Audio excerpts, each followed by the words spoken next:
Welcome back to the channel, guys. Today we're going to be back on the Mini. Obviously last time we were doing a bunch of stuff in the front. We're going to continue with some of that. I'm kind of thinking I might run the fuel lines. I haven't really decided. I don't know. There's obviously fuel lines. I need to do coolant. I need to do the electrical. Still got to do the brake lines, all those things. I'm kind of up in the air as where I want to start with it. I've got some fittings that are on order that unfortunately didn't show up in time, so I can't do all of the fuel system today. So that's kind of shitty. I also had to order new brake parts because obviously the rears weren't working. It turns out I did some research on the brakes, and it turns out that the calipers are the same. It's the rotors and the brackets. So obviously I already had rotors.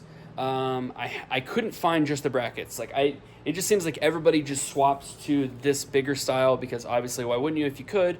So the earlier stuff, the 1.6 liter Miata stuff, is really hard to find. So I ended up having to buy some used. I just bought some used calipers with brackets off eBay. They're supposed to be here sometime soon, but obviously they're not here yet. So that's gonna be another day thing as well.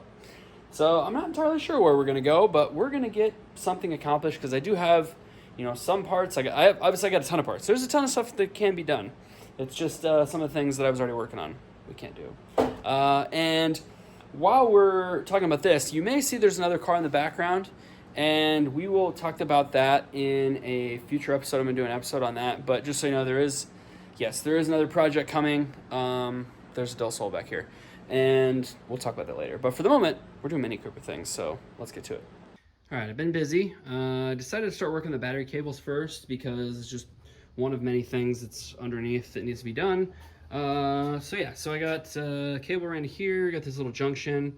I got one of these is ran to the alternator, the other one's going to the inside. It's not hooked up to anything yet, but we've got that, got the ground, that's all figured out. I think at some point I'd like to put a battery kill switch here, but for the moment I've got this.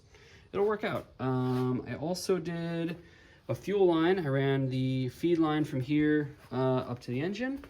That one is already, you can kind of see it's ran along that frame rail right there. Goes up into the rail. And I've also got the alternator to starter battery cable on there, as well as, obviously the main power to the starter. So that's all figured out. And yeah, so a few more things off the checklist. I do think I'm kind of getting close to the point where I either need to tear all the wiring out of the car and start doing that, or I need to start doing these coolant pipes, and I haven't decided which one I want to do yet, but yeah, we're gonna figure it out. Okay guys, I've been kind of moving right along. So this is Leash Electronics. I can't remember which one this one is. It's the street strip wiring board. In any case, this one, it's bigger than what I've used in the past, like on the Exocet and the K1. This one actually combines like two different boards into one, so hopefully this is what I need it to do. We'll see, because I did request them to do ground side activation on a lot of those relays, and they didn't send me a note, so I don't know if they did, but we're gonna find out. In any case, I've also got the that same push button start system that I used in the K1. I've already kind of got everything wired up, and you can kind of see, watch this. See, that's turning on. You can hear that thing click over there. If I, whoops, I gotta unlock it again. Okay, so if I press this, you can hear that the relays are, yeah, it's powering up. So I already had the ignition ran into here, so that means that this ignition relay is turning on. So that's good. That means so far, so good. Obviously, I've got a lot more wiring to do, but at least I know that I'm going to get power to the street strip board, and that should work. You can kind of see what I did with the wiring. I did change some things. I ended up running the cable through here instead of going down there because it just made more sense because it was closer. Added like another ground there, and obviously I got all that stuff kind of going on behind the scenes over here. And I hadn't shown you before, but obviously I ripped all the other wiring out of here so we can start fresh. I've still got some of this stuff just kind of hanging out. This is all like the rear. I think this is all taillights and whatnot. I've got the headlight harnesses. I need to obviously cut off the other shit. I did cut this for the the switches and whatnot. But yeah, we're at a pretty good start. Just need to keep moving on it. So I was trying to figure out where I wanted to put like the Haltech and all that stuff. And I think what I've decided is I'm gonna get a roll bar mount. And I think I'm gonna put the Haltech like right here, because I think that is gonna make more sense. Because otherwise the wiring, I'm gonna end up having to extend it or do some fuckery. I thought about putting it under the passenger seat, but I don't really like that idea. So I think the plan is I'm gonna do the Haltech right here. I'm gonna do the CAN hub kind of down here.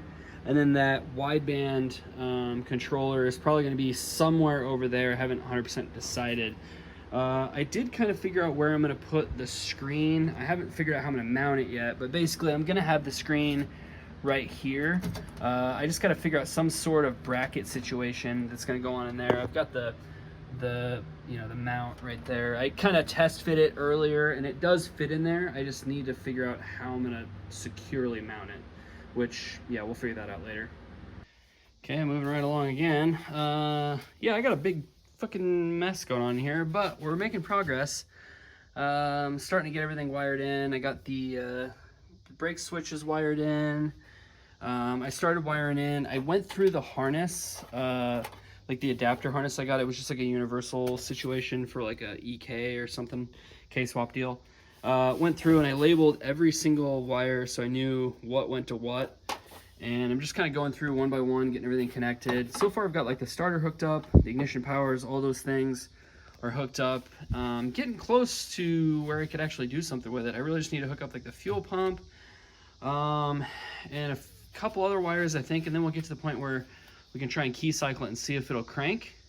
And then I might get to the point where I can see if it'll start, possibly. I've got some more fittings for the fuel lines that finally showed up just a little bit ago, so I can get those lines built and then maybe we can try and start it.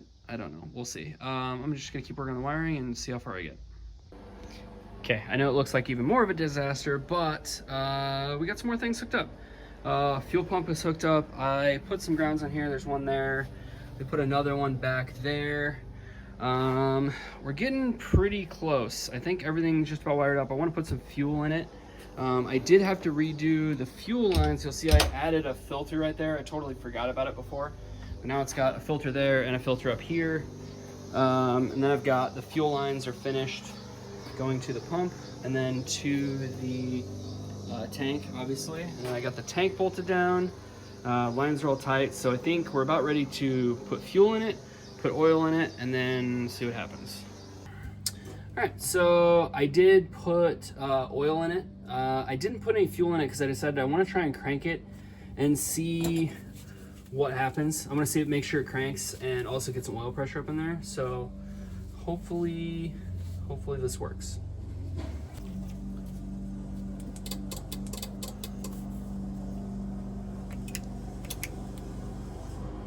Okay, that turned on.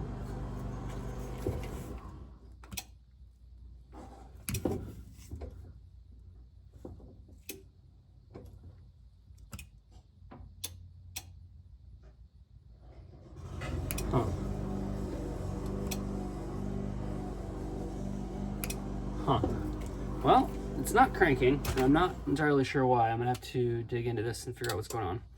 Okay, so at this point, I did get it to crank, but I didn't get it on video because I kind of got overwhelmed because I was having so many problems with it. There was an issue with the wiring where it wasn't sending the signal where it was supposed to send it. In any case, it finally did crank, but the fuel pump wouldn't turn on, and that's what you're gonna see now.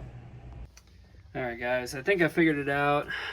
It's basically exactly what I thought. It's the same problem I had with the Exocet.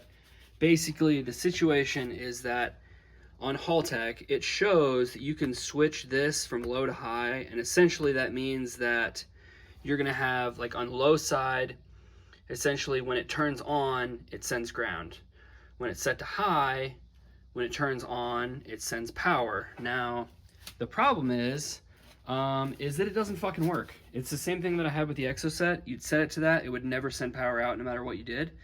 But it will always send ground. So it's exactly what I thought, and the whole reason that I tried to get, a relay board that had ground side activated relays, because I knew it was gonna need ground. So at this point, the only thing I can do is I'm gonna have to I'm gonna have to delete the fuel pump relay situation that I have going on, and I'm gonna have to add another relay.